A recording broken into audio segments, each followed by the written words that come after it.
Dermotec, un podcast de dermatología hecho por dermatólogas.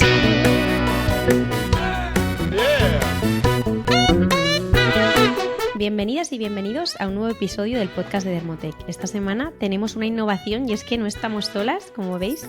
En este episodio somos 3 y es que pensamos que contar con una experta en cuidado capilar de la talla de nuestra invitada iba a hacer este episodio mucho más interesante, ¿no, Sara? Hola, ¿qué tal? Pues exacto, hoy contamos con la doctora Claudia Bernárdez, dermatóloga, tricóloga, cofundadora de la clínica Avederma en Madrid, de la cual es directora de la unidad de tricología y trasplante capilar, y además ha escrito un libro estupendo sobre este tema que se llama La Biblia del cuidado del cabello, así que estamos encantadas de contar con su presencia. ¿Qué tal, Claudia? ¿Cómo estás? Hola a las dos. Nada, muchas gracias por la invitación y yo muy contenta de poder ayudar un poco a vuestra comunidad con el tema del cuidado capilar, que la verdad cada vez sabemos más al respecto, o sea que es muy bonito. Bueno, seguro que gusta porque realmente tenemos unos seguidores muy entregados al tema de pelo, que es que son los podcasts que más triunfan, así que vamos a hablar a lo largo de este episodio de varios aciertos y varios errores que seguramente todos hayamos ido cometiendo alguna vez con el cuidado de nuestro cabello. Entonces vamos a hablar. ¿Cada cuánto me debo lavar el pelo? ¿Cuánto champú hace falta para lavar bien el pelo? ¿Funcionan igual de bien todos los champús? ¿Debo usar acondicionador en todos los lavados? Y también vamos a hablar de cuándo es mejor peinarse, así que... Venga, empezamos por la primera cuestión, que es lavarse el pelo. La verdad es que la literatura científica hasta ahora no se centra mucho en estudiar este tema, ¿no?, de la frecuencia del lavado capilar, pero parece ser que empezamos a tener alguna evidencia, ¿no, Claudia? Efectivamente, la verdad es que el lavado capilar era algo como secundario, a lo que nadie daba importancia, tenía muchos mitos, que si lavar poco era mejor, ibas a clínicas donde directamente te decían que lavaras 2 veces en semana y la pobre gente con el pelo sucio por la calle, ¿no?, sufriendo. Y hoy en día no solo se sabe que es mejor lavar, sino que realmente lo que decís, hay evidencia científica.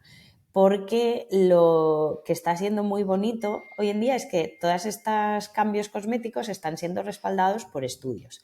Entonces, a nivel higiene, uno de los estudios más interesantes que ha salido es que tener un cuero cabelludo limpio realmente potencia la salud tanto del cuero cabelludo como del pelo que crece en ese cuero cabelludo. Así que hay que tomárselo incluso más en serio. Hay que lavarse el pelo. Exacto. Uh-huh. De hecho, nosotras buscando, que queríamos apoyar un poco todo lo que nos fueras a contar, buscamos y encontramos un artículo interesante que publicaron hace muy poquito, en el que recomendaban el lavado capilar al menos una vez por semana en una población muy específica, que es la población afroamericana, porque realmente es una población que muchas veces tiende, por la dificultad del peinado, ¿no?, a lavarse con menos frecuencia, y hay como muchos mitos en este grupo poblacional. Entonces sí que veían que lavándolo al menos una vez por semana se reducían mucho los síntomas como el picor y la descamación, y que evidentemente cuando pasaba ya una semana todas estas mejorías se perdían.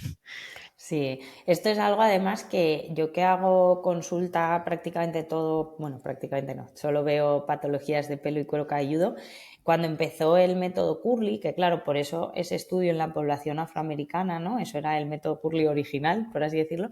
Cuando se empezó el método Curly aquí en España, empezamos a ver muchísimos pacientes con problemas del cuero cabelludo. Y era básicamente eso, pues que al final, al espaciar en exceso los lavados, y en exceso simplemente quiere decir que el cuero cabelludo llegue a resentirse, ¿no?, que se acumule grasa, que se inflame, cuando lo espacias llegas a generar verdadera patología. Entonces, en los métodos Curly, que les recomendaban lavar poco, es donde se vio de forma descarada, y nos ha servido de mucho, porque gracias a ellos y a la gente que de repente espaciaba los lavados a lo bestia, podíamos decirle al resto de la gente, oye, lávatelo más, y ya no era algo raro de decir. Claro, yo recuerdo que cuando nosotras empezamos aún teníamos algunos comentarios de es que ya no me lavo el pelo, ahora solo uso acondicionador. Entonces yo pensaba, y no te pica la cabeza, ¿no? Sí, O sea, sí, ¿cómo no de pensarlo? Todo ese Pero tema es impresionante. Además es que se ha ido eso conociendo en los últimos años, viéndose muy claro en la gente, ¿no? Como además cada vez más gente con pelo sano consulta, entonces ya no tienes solo el paciente con un cuero cabelludo completamente patológico, sino la gente intermedia. Y es en esa gente sana en la que se ha ido viendo esta importancia, porque eres sano, pero oyes en un podcast erróneo que hay que lavar poco el pelo porque se acostumbra, empiezan a lavarlo menos y les empieza a picar, a caer, un montón de cosas. Claro. Sí, yo creo que la mayoría de personas se sorprenden, ¿no? Cuando les decimos, oye, te lo puedes lavar cada día, que no pasa nada, y me sigue pasando todos los días, y no soy tricóloga, no solo hago pelo, pero muchísimo menos que tú. O sea que, Sí, sí. bueno, pasamos a la siguiente pregunta, que sería, ¿cuánto champú tenemos que usar para lavar bien el pelo? ¿No? Porque de esto sí que parece ser que hay muy poquita información, no sabemos cuántas veces, cuánta cantidad, ¿no? Y realmente evidencia científica a este respecto todavía no hay mucha, ¿vale? Probablemente irá cambiando por una razón muy clara, que es que hay mucho dinero detrás, porque hay muchas farmacéuticas de cosmética, ¿no?, que quieren poder responder a estas preguntas. Entonces, yo es verdad que cada vez recibo como más propuestas de hacer este tipo de estudios, claro, para poder definir. A ver, yo creo que aquí, aunque no hay datos, hay que coger las ideas clave, ¿no? La primera idea clave, cuando hablamos de champús, ¿vale? Estamos hablando de champús como aquel producto que es para limpiar cuero cabelludo, ¿vale? Que es que ya solo con ese concepto ya empiezan a haber líos en las personas que lo usan, ¿no? Entonces, el champú es el producto que limpia, debe limpiar solo cuero cabelludo, con lo cual realmente la cantidad de champú tampoco es tanta.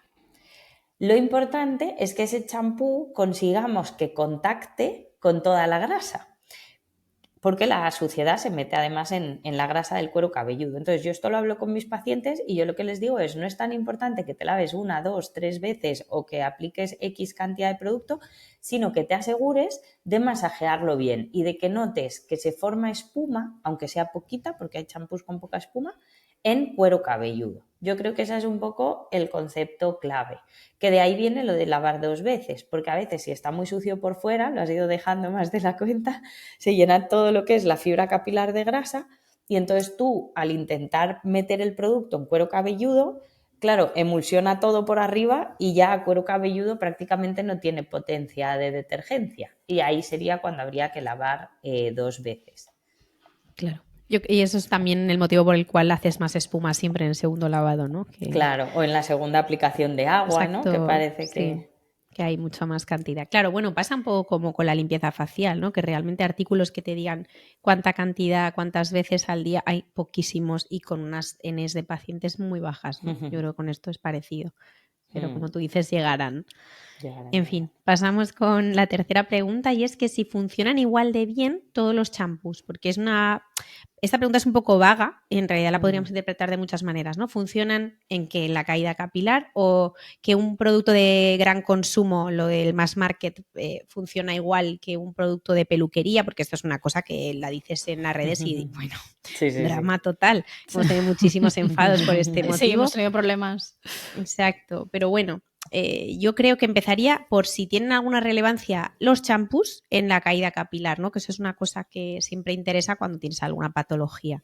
Bueno, y de hecho hay bibliografía, ¿no?, que sugiere que ciertos extractos como la cafeína o algunos aminoácidos o otros ingredientes pueden tener efectos, pero es cierto que hablamos como siempre de estudios con Ns pequeñas, es decir, con poquitos pacientes, que parece que no hay muchos datos, ¿no?, que permitan dar relevancia a todos estos resultados y puede ser que el grupo el grupo de ingredientes que tiene más relevancia o evidencia en este caso serían aquellos con función antifúngica, ¿no? Como los que recomendamos en la para la caspa o para dermatitis seborreica. El ketoconazol, ¿no? Que tiene algunos artículos bastante... O sea, que probablemente sea el que tenga más artículos. Y de hecho, el ketoconazol, si queréis, aunque ahora nos metemos con ingredientes, lo que tiene de peculiar es que se le ha demostrado función bloqueadora del receptor de andrógenos. Entonces, por eso también se le da tanta importancia en cuanto a usarlo como champú para disminuir caída. Que es verdad que ahora con tema microbiota se empieza a poner en duda, porque la parte que pueda tener buena, el meter un azol ahí a lo bestia que se carga a tope solo algunas cepas y te deja crecer en exceso otras, pues tendrá su parte positiva y negativa.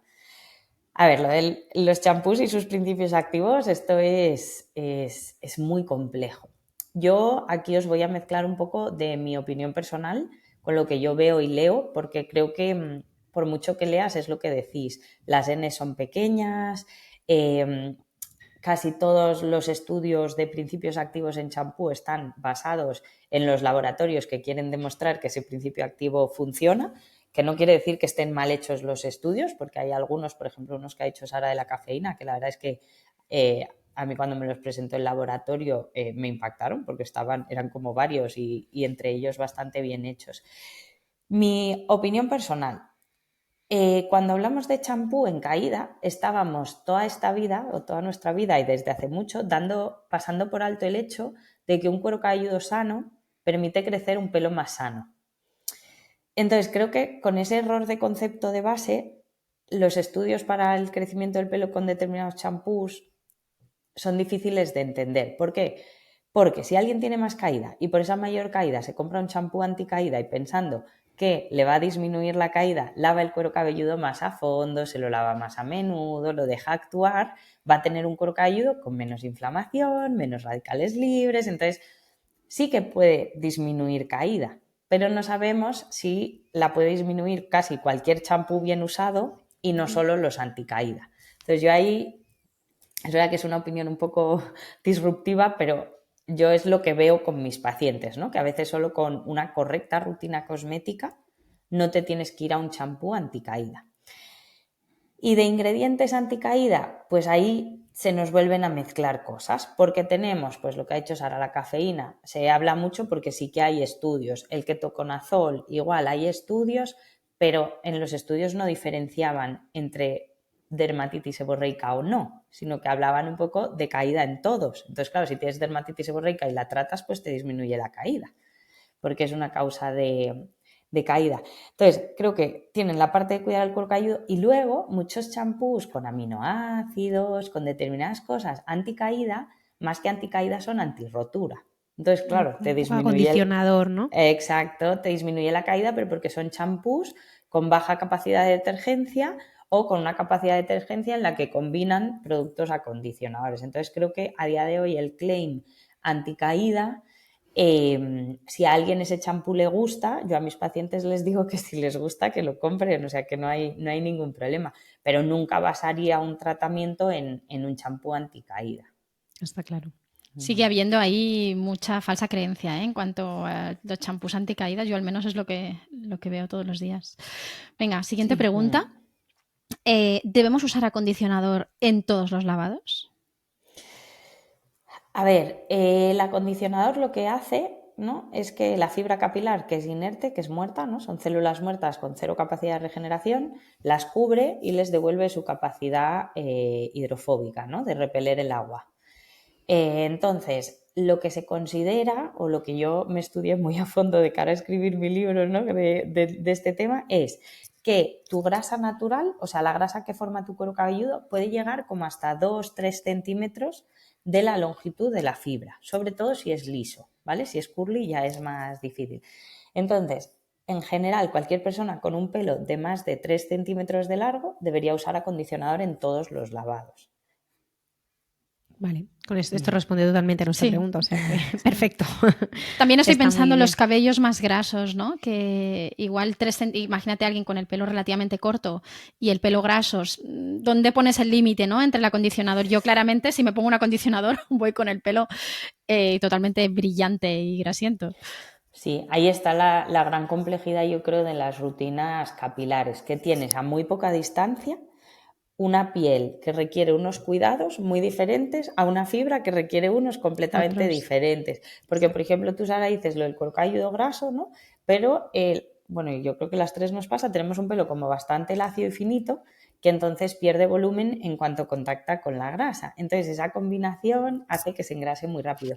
Yo creo que aquí hay que ser súper abierto de mente, sobre todo de cara a la gente que haga las rutinas, ¿no? Y, por ejemplo, nosotras con nuestro tipo de pelo, es muy eficiente poner el acondicionador primero hasta una zona alejada del cuero cabelludo donde no engrases el cuero cabelludo y ya luego lavarte, porque así obtienes un poco el beneficio de los dos. Pero es verdad que sin acondicionador, solo solo con la grasa que nos quita la ropa, la almohada, que se nos vuela el pelo, todo eso va dañando un poco esa capa grasa hidrofóbica, ¿no?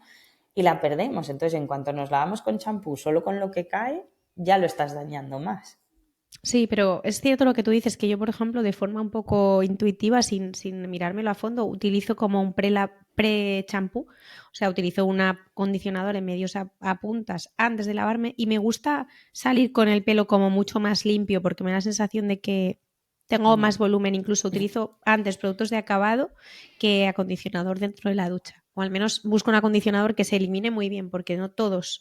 Claro, porque si no te pesan. Es que ahí, por ejemplo, yo en tema rutina cosmética, cuando la gente me pide consejo, o lo tocas ese pelo o es súper difícil, porque es que cambia todo radicalmente, incluso a lo mejor una persona que tú la ves en fotos y piensas, pues tiene un pelo súper grueso y luego la realidad es que tiene mucho pelo pero muy finito. Pues ahí metes un acondicionador que acondicione mucho, ¿no? Que nutra mucho, que se quede muy adherido y esa persona va a perder su volumen. Y si es una persona que le gusta ir con mucho volumen, no va a estar contenta. O sea, esto es súper personal y la gente tendría que entender que tiene que probar. O sea, que dentro de unos consejos básicos que vayan jugueteando con sus productos. Luego, Claudia, había un tema que yo creo que lo tocamos en Cosderma, que es el tema de la dureza del agua, ¿no? Yo, por ejemplo, que estoy en Barcelona, cuando voy a Madrid el pelo me queda estupendo. ¿No? Que a veces en función del tipo de limpiador que utilices te va a cambiar el acabado, ¿no? El acondicionador, el champú y los productos capilares que utilices. O sea que no es tan fácil, ¿no? Que a veces el asesoramiento... No, es complicado. Yo creo que la clave con el asesoramiento, y yo eso que nosotros en consulta sí que al final, como hacemos tanto pelo, sí que hacemos rutinas un poquito para guiar, a la gente se le avisa, oye, cuando te vayas a tu casa de la playa puedes notar el pelo diferente porque pues la dureza del agua lo que hace, ¿no?, es que el champú no tenga la misma capacidad limpiadora. Y encima, si pones mucho acondicionador sin limpiar a fondo, se te pegan los metales y entonces el pelo pues, se vuelve como rígido, ¿no? Y que le cuesta y que se puede fracturar más fácil. Son cosas que la población tiene que aprender, porque la población muchas veces busca milagros de los champús que no es viable. Y de las cremas, todo. Sí. No, y de las cremas, sí. Exacto. Bueno, venga, llegamos a la última pregunta que tiene relación con todo esto que hablábamos y es cómo debemos peinarnos, ¿no? Porque al final el momento óptimo para peinar y desenredar el cabello va a ser relevante si queremos lo que tú decías, que no se nos rompa el pelo. También va a ser muy importante, ¿no? Cuando lo peinemos. Sí, claro, y además, totalmente. La verdad es que lo del cepillado, peinado... No, perdona. Que además quería decir que el momento óptimo entre seco y mojado varía según nuestro tipo de pelo, ¿no? Porque hay cabellos muy rizados que de hacerlo en seco es prácticamente inviable. Efectivamente, perdonad antes. A ver, el tema del cepillado es complejo porque lo que busca hacer un cepillado correcto es que se nos rompa el menos pelo posible. Obviamente, mientras más largo el pelo, más difícil. Y ahí el punto clave a considerar es que cuando el pelo está mojado, como es una célula muerta con sus enlaces químicos, le entra agua y esos enlaces se hacen más fácilmente fracturables, o sea, se rompe con más facilidad el pelo en mojado. ¿Qué pasa? Que la sensación de fricción cuando uno pasa el cepillo es como más fácil en mojado, entonces todos nos encanta cepillarnos en mojado, yo la primera hasta que lo aprendí. Entonces, recomendación siempre es con el pelo en seco. Entonces, pelos que no se enredan en exceso, que no son métodos curly o cosas así, siempre se va a recomendar cepillar antes de la ducha. ¿Cuál es el problema? Que todo el mundo se acuerda cuando ya está en la ducha. Entonces, ahí te tienes casi que poner un post-it en el baño, en plan, acuérdate de cepillarte antes de mojarte, porque todos entramos directo. Tal cual, exacto. Y ahí lo bueno es lo que tú decías, Inés, que ahí puedes meter en la rutina, que eso es súper útil para que el pelo no se fracture y para que el lavado sea mejor, el pre-champú. Hacer ese cepillado, pero con productos que disminuyan la fricción, que es cualquier aceite, serum. Además es que ahí te puedes pasar de pegote y para generar discusión, ahí te puedes comprar el aceite más barato del mundo o cogerte el aceite de tu cocina, que no tienes ni siquiera que invertir. O sea, que la gente no puede decir, no, es que son muy caros. No, es que ahí te puedes poner cualquier cosa porque te la vas a lavar luego. Entonces, lo mejor sería ahí. Pelos rizados, gente que lleva ondulado y no se desenreda nada en varios días, pues lo mejor sería con el acondicionador o la mascarilla para disminuir la fricción. Pero tienen que ser conscientes que se les va a fracturar más, que tienen que hacerlo mucho más suave. O sea, eso es complejo. Y luego también tener en cuenta que un pelo ondulado o rizado, por su propia estructura química, es más fácil de romper. Claro. O sea, no es solo que sean brutas, es que se rompe más fácil. No, y que como tú dices, esto es contraintuitivo, ¿no? Porque a la gente le gusta peinarse mojado y es que, de hecho, hace poco vi que venden unos peines que tienen como un clip así que se enganchan en la ducha, ¿no? Para ya encima tener el peine colgando, que digo, es que es muy... Yo también lo quiero, ¿sabes? Porque me gusta mucho salir ya con todo el pelo desenredado, claro. Pero en realidad no es buena idea. Sí, es que ahí, por añadir un detalle, que eso yo lo fui viendo, porque yo cuando aprendí esto por primera vez, yo era de las de cepillarme en mojado siempre. Además, yo ahora no, pero solía llevar el pelo bastante largo. Y descubrí una cosa, que es que el peor momento para desenredar, por tema del time consuming, de cuánto tardas, es cuando estás entre mojado y seco. O sea, el momento en que probablemente todo el mundo lo hace, porque dices, vale, no lo hago mojado, me lo seco un poco y cuando está a medias me pongo a intentar desenredar. Y ahí es cuando es el caos. Lo hacemos Tienes que aguantar mal, a que se seque del todo.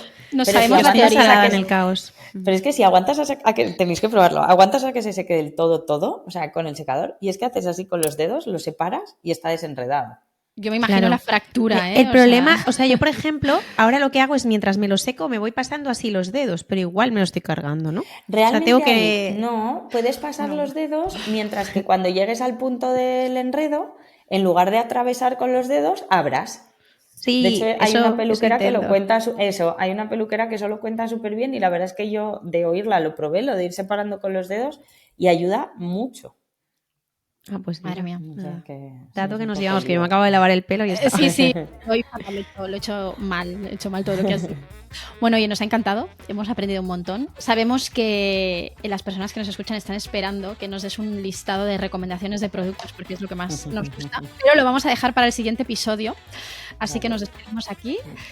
Muchísimas gracias a todos por escucharnos y nos volvemos a escuchar en una semana. Que vaya muy bien. Adiós, Claudia. Adiós. Hasta luego. Más información en dermotech.com.